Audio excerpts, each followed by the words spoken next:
মাগুরা শিশু আসিয়ার ধর্ষণের ঘটনায় 1 মাসে বিচার হলেও 1 বছরও কার্যকর করা যায়নি আসামি হিটু শেখের ফাঁসির রায়।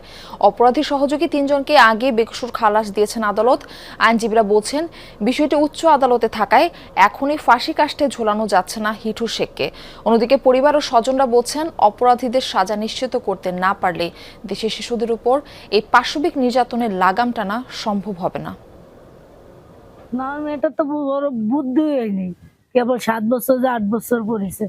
আমি ধরেন ওই সময় মারা গেল, তো অনেকেই অনেক কিছু করলো, অনেক আন্দোলন করলো, ছাত্রছাত্রীরা অনেক পরিশ্রম করছে আমার মনির জন্য, কিন্তু সেই পরিশ্রম বিফলে গেছে।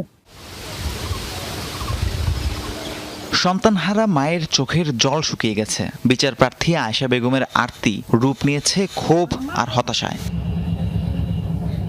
মাগুরার ছোট্ট আসিয়ার কথা মনে আছে নিশ্চয়ই। বোনের শ্বশুরবাড়ি বেড়াতে গিয়ে 2025 সালের 5 মার্চ রাতে পাশবিক নির্যাতনের শিকার হয়েছিল শিশুটি। বোনের শ্বশুর হিটু শেখের লালসায় ক্ষতবিক্ষত হয় ছোট্ট শরীর। গোটা দেশ স্রষ্টার কাছে ফরিয়াদ জানিয়েছিল, সুস্থ হয়ে যেন আবারও মায়ের কোলে ফিরে যেতে পারে সে। তার হয়নি।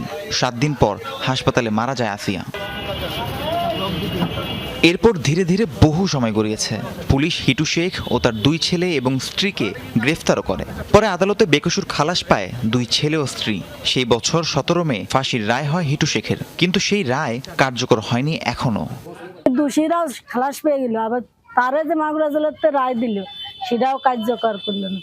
সরকার এইভাবে যে কাজ করতেছে, এই কাজগুলো ঠিক যাতাই কিছুদিন জেল খেটে খুনি বের হয়ে যাবে, কোন এক ফাঁকে এটা হারিয়ে যাবে। দীর্ঘ 1 বছরেরও বেশি সেই রায় কার্যকর হয়নি।